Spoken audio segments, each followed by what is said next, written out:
বাংলাদেশ জাতীয়তাবাদী দল বিএনপির ভাইস চেয়ারম্যান ও বিশিষ্ট রাজনীতিবিদ আব্দুল আউয়াল মিন্টুকে ফুলেল শুভেচ্ছা জানিয়েছেন ভান্ডারী উপজেলা বিএনপির নবনির্বাচিত নেতৃবৃন্দ।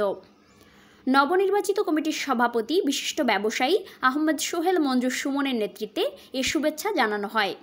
এ সময় উপস্থিত ছিলেন ভান্ডারী উপজেলা বিএনপির সাধারণ সম্পাদক মোহাম্মদ মনির হোসেন আগুন, বিএনপির নেতা মোহাম্মদ তোহা, মোহাম্মদ দেলোয়ার হোসেন বিপ্লব, যুগ্ম সাধারণ সম্পাদক, সাংগঠনিক সম্পাদক আবুল কালাম আজাদ জমাদ্দার ও মোহাম্মদ রুহুল আমিন মুন্সি।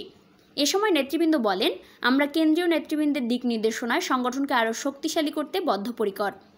আব্দুল আউয়াল মিন্টু নবনির্বাচিত নেতাদের অভিনন্দন জানান এবং দেশব্যাপী বিএনপিকে আরও সুসংগঠিত করতে স্থানীয় নেতৃত্বের ভূমিকার গুরুত্ব তুলে ধরেন।